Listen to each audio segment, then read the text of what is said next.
Well, to help us understand what CHOGM means for developing nations, we're now joined via Zoom by Clare Akamanzi, who's the CEO of the Rwanda Development Board and Rwanda Cabinet Member. Thank you so much indeed for joining us. Welcome to the program. Good to talk to you again. Thank you very much. I'm very pleased to be here with you as well this evening.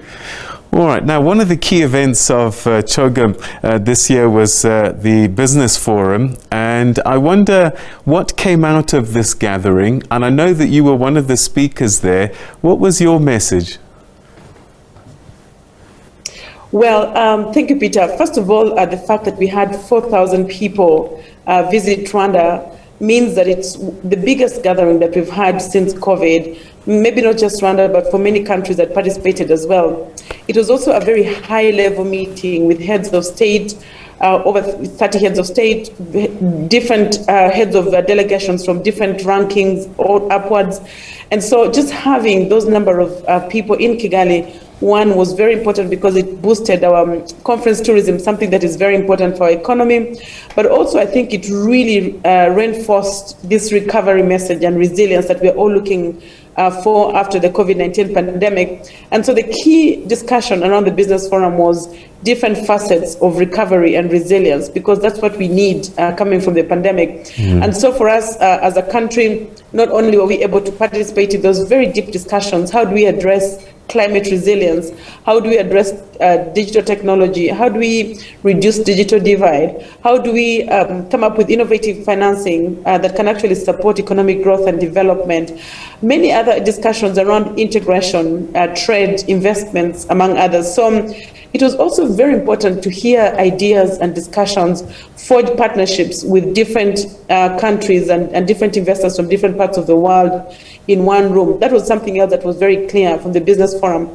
But maybe the last important thing that for us in Rwanda, as well as many other countries, was also to really come up with specific deals that were signed and announced during CHOGM and during the Business Forum.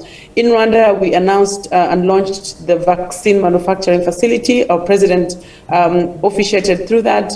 We also announced, together with Equity Holdings of Equity Bank, the establishment of Kigali Financial Towers as real estate for Kigali to become a financial center in this part of the world. We also handed over one of the biggest hotels to Kasada, a group with Accor and Qatar Investment Authority, and many others.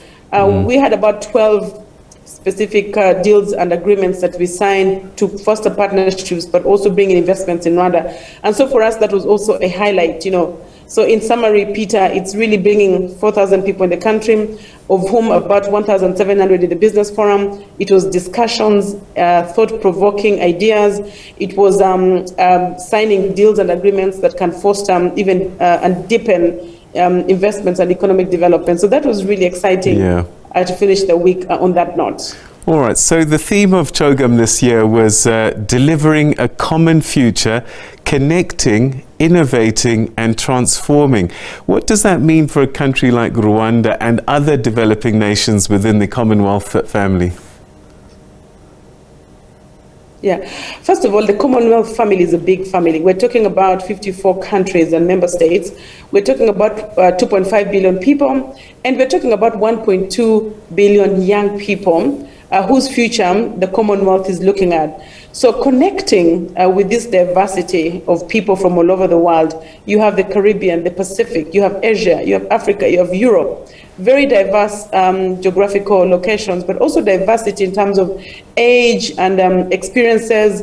Some countries are developed, some countries are developing, some countries are least developing. So the diversity is really strong. And for us, the theme was about how do we connect and be able to leverage the strength that each group brings. And each of them has something important and unique they bring on the table. But how do you tap into that, and how do you connect as a country, as a business person, as an economy, in order to really enrich ourselves as a community as well? So that was really what the theme was about. But also transforming, because the Commonwealth is in the process of transforming itself into a global voice that supports the different topical issues that the world is dealing with. So how do we not only transform our economies, transform businesses, but also transform the Commonwealth as an institution that is going to be contributing to the discussions at the global stage.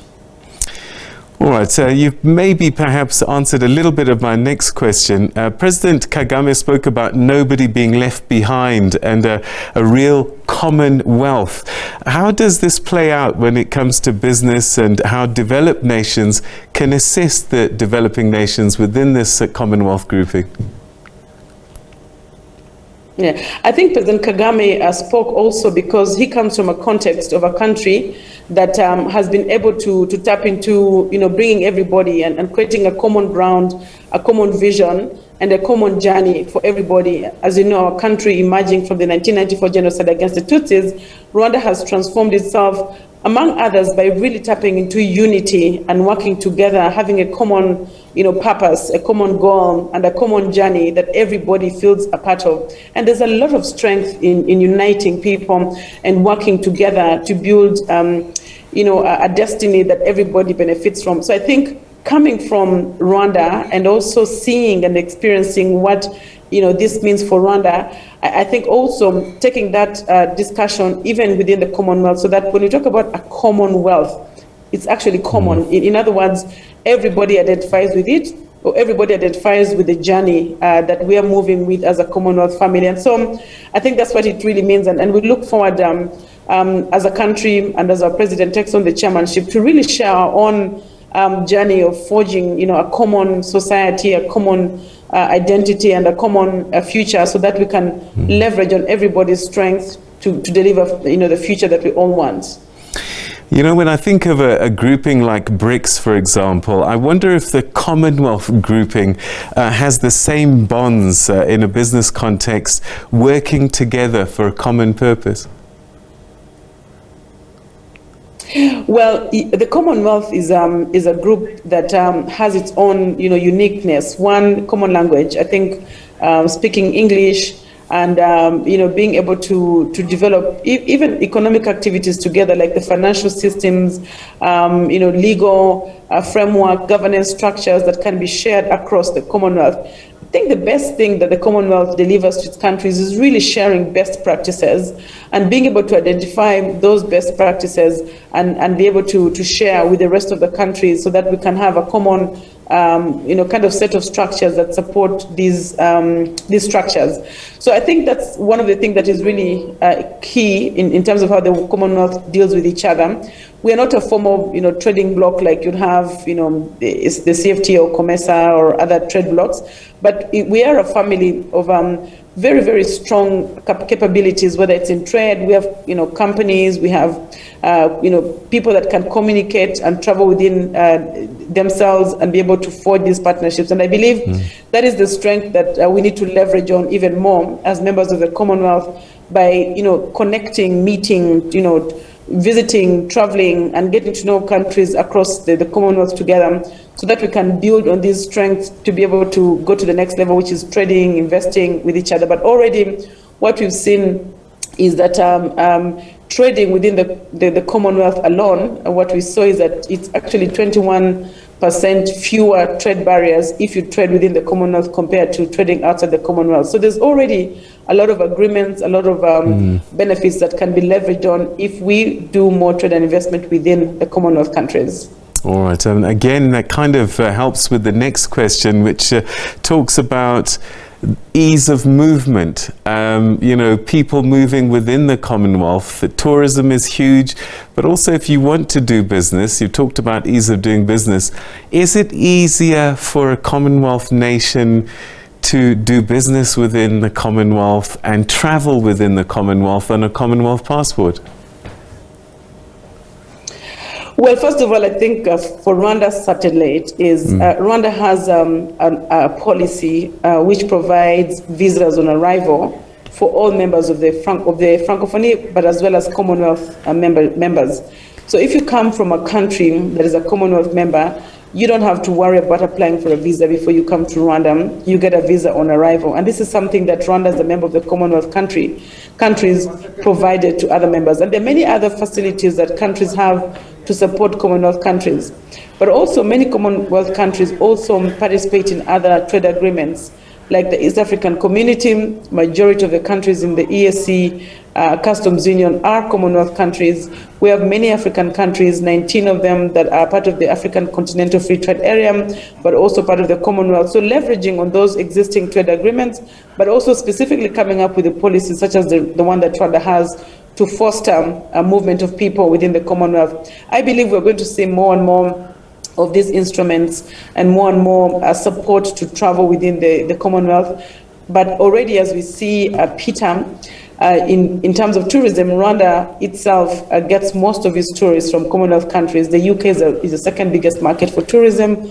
Australia is one of the fastest growing markets for tourism, and many others. And we see that developing these closer ties with Commonwealth countries is actually going to encourage movement of people within these countries.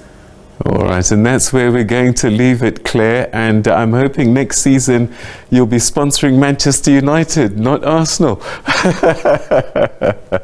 You have to work very hard to get us to think about that. For now, we are Arsenal. Thanks so much indeed for joining us, and good luck.